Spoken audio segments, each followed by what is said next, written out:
Begini, Bang Karni, tahun 2014 itu terpecah antara calon Pak Prabowo dan Pak Jokowi. Jokowi Yusuf Kala, Prabowo Hatta Rajasa. Itu terpecah. Tapi terpecahnya saat itu tidak pakai politik sara. Itu pendekatan program saja. Kalau saya melihat Pak Jokowi itu pendekatannya populis, langsung ke rakyat bawah. Ke rakyat kecil, ke gorong-gorong kemana. Kalau Pak Prabowo itu pendekatannya strukturalis, dia mau memperbaiki sistem ini, dan itu memang pendekatannya begitu. Dan yang menang Pak Jokowi, ya sudah. Tapi tahun 2019 yang didahului dengan pemilihan gubernur, pilgub, itu memang lalu politik identitas yang muncul, politik keagamaan yang sebenarnya sih tidak ada yang lebih benar antara yang satu yang lain, itu hanya jualan aja sebenarnya.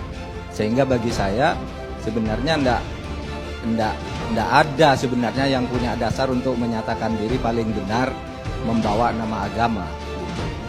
Oleh sebab itu kedepannya menurut saya yang penting itu bagaimana masalah ideologi ini Pak diperkuat kedepannya program. Tidak usah lagi politik identitas, karena semua kalau bicara agama masing-masing punya dalil kok.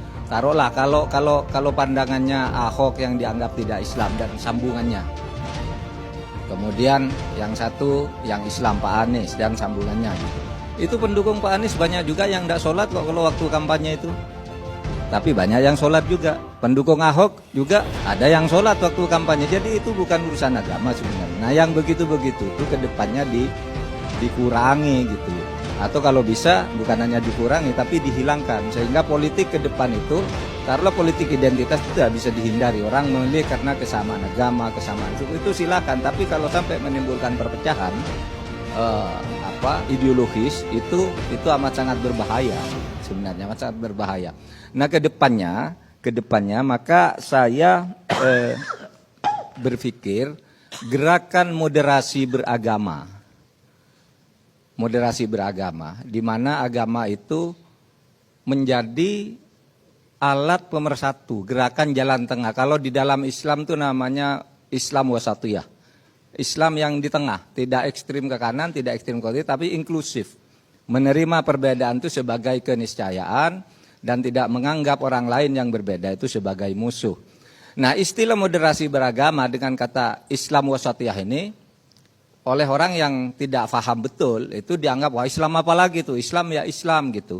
Di mana ada kata Islam wasatiyah di dalam agama Islam kan gitu. Ya sama aja dengan orang mengatakan Islam rahmatan lil alamin tuh di mana dalilnya? Nggak ada dalil Islam rahmatan lil alamin. Sama tidak ada dalil Islam wasatiyah.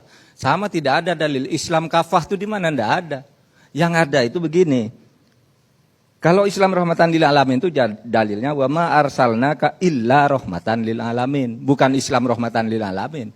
Tapi lalu dikonseptualisasikan ke atas Islam yang moderat itu yang Islam rahmatan lil alamin. Kata wasatiyah itu ada juga dalam Al-Qur'an, wa kadzalika ja'alnakum ummatan wasata. Sungguh saya telah menciptakan kamu sebagai umat wasatiyah. Umat jalan tengah, tidak ada kata ja'alnakum Islam wasatiyah, hendak ummatan wasato. Karena Islam kafah.